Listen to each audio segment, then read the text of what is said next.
हर हर महादेव। हिंदू धर्म में प्रदोष व्रत भगवान शिव की कृपा प्राप्त करने के लिए सबसे उत्तम माना गया है। यह व्रत प्रत्येक मास की त्रयोदशी तिथि को रखा जाता है। जब प्रदोष व्रत गुरुवार के दिन पड़ता है तो इसे गुरु प्रदोष कहा जाता है। गुरु प्रदोष का व्रत करने से शत्रुओं का नाश होता है और वैवाहिक जीवन सुखमय बनता है और व्यक्ति को कार्य क्षेत्र में सफलता प्राप्त होती है। आइए सुनते हैं इसकी प्राचीन काल की एक कथा। एक नगर में एक अत्यंत निर्धन ब्राह्मणी रहती थी। उसके पति का स्वर्गवास हो चुका था और उसका कोई सहारा नहीं था। उस ब्राह्मणी का एक पुत्र था। वह ब्राह्मणी अपने और अपने पुत्र के भरण पोषण के लिए सुबह ही घर से निकल जाती और भिक्षा मांगकर जो कुछ भी मिलता उससे अपना जीवन निर्वाह करती थी। एक दिन जब वह भिक्षा मांगकर लौट रही थी तो उसे नदी के किनारे एक सुंदर बालक दिखाई दिया जो अकेला बैठा रो रहा था। वह बालक विदर्भ देश का राजकुमार धर्मगुप्त था। उसके पिता जो विदर्भ के राजा थे युद्ध में मारे गए थे और शत्रुओं ने उनका राज्य हड़प लिया था। राजकुमार की माता भी शोक में चल बसी थी, जिसके कारण वह बालक अनाथ होकर इधर उधर भटक रहा था।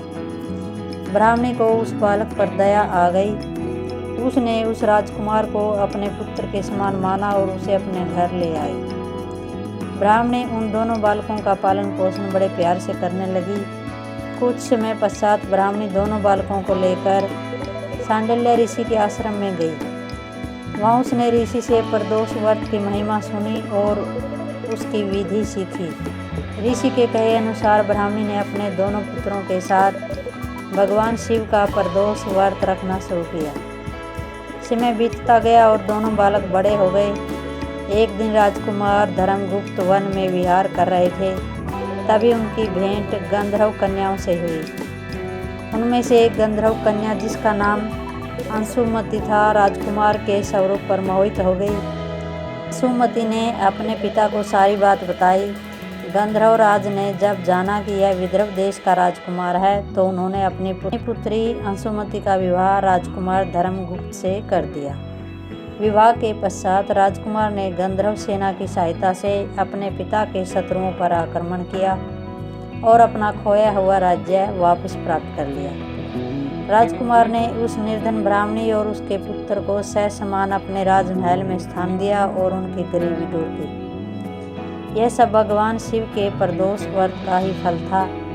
जो मनुष्य गुरु प्रदोष के दिन भगवान शिव की भक्ति करता है और यह कथा सुनता है उसके जीवन से दरिद्रता का नाश होता है और उसे समस्त राजकीय सुख प्राप्त होते हैं। बुधवार का दिन बुद्धि और तर्क के देवता भगवान बुद्ध को समर्पित है।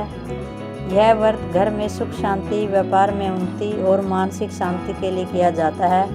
विशेष रूप से जिन लोगों की कुंडली में बुध ग्रह कमजोर होता है उन्हें यह व्रत अवश्य करना चाहिए। पौराणिक कथा के अनुसार प्राचीन काल में समता नाम का एक व्यक्ति था। उसका विवाह एक अत्यंत सुंदर और गुणवती कन्या से हुआ। एक बार वह अपनी पत्नी को विदा करने के लिए अपने ससुराल गया। वहाँ कुछ दिन रहने के पश्चात उसने अपने सास ससुर से अपनी पत्नी को विदा करने का आग्रह किया। क्योंकि उस दिन बुधवार था, उसके ससुराल वालों ने उसे रोकना चाहा और कहा, बेटा आज बुधवार है, बुधवार के दिन यात्रा करना शुभ नहीं माना जाता। विशेषकर पत्नी को विदा कराकर ले जाना अशुभ होता है, तुम कल चले जाना।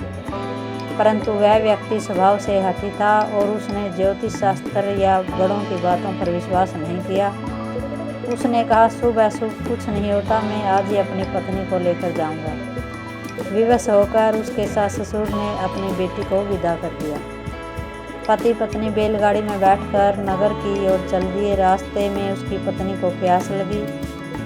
उस व्यक्ति ने बैलगाड़ी रोकी और पानी लेने के लिए लोटा लेकर तालाब की ओर चला गया। जब वह पानी लेकर वापस आया तो वह आश्चर्यचकित रह गया। उसने देखा कि बैलगाड़ी में उसकी पत्नी के पास बिल्कुल उसकी ही शक्ल सूरत जैसा एक अन्य व्यक्ति बैठा है।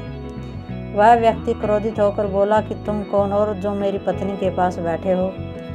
दूसरे व्यक्ति ने उत्तर दिया, यह मेरी पत्नी है, मैं इसे ससुराल से विदा कराकर लाया हूँ। दोनों में घमासान झगड़ा होने लगा। असली पति चिल्लाने लगा कि यह पत्नी उसकी है, जबकि दूसरा व्यक्ति जो साक्षात बुद्ध देव का रूप था यह दावा कर रहा था। शोर सुनकर वहाँ सिपाही आ गए। सिपाही भी दुविधा में पड़ गए क्योंकि दोनों की शक्ल, आवाज़ और वस्त्र बिल्कुल एक जैसे थे। सिपाहियों ने उस महिला से पूछा, तुम्हारा असली पति कौन है? बेचारी पत्नी भी असमझ में थी, दोनों में से उसका वास्तविक पति कौन है। तब वह असली पति मन ही मन दुखी होकर भगवान से प्रार्थना करने लगा, हे प्रभु, यह क्या माया है? मैंने अपने बड़ों की आज्ञा का उल्लंघन किया, क्या यह उसी का दंड है? जैसे ही उसने अपनी गलती स्वीकार की और मन ही मन भगवान बुद्ध देव से क्षमा मांगी, तभी वह दूसरा व्यक्ति अंतर्ध्यान हो गया। आकाशवाणी हुई कि बुधवार के दिन यात्रा करने के कारण ही तुम्हें यह कष्ट भोगना पड़ा। इसके बाद वह व्यक्ति अपनी पत्नी को लेकर सकुशल अपने घर पहुंचा।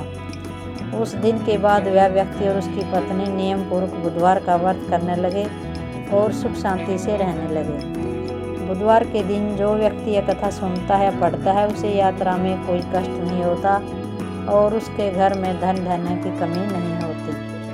हर हर महादेव।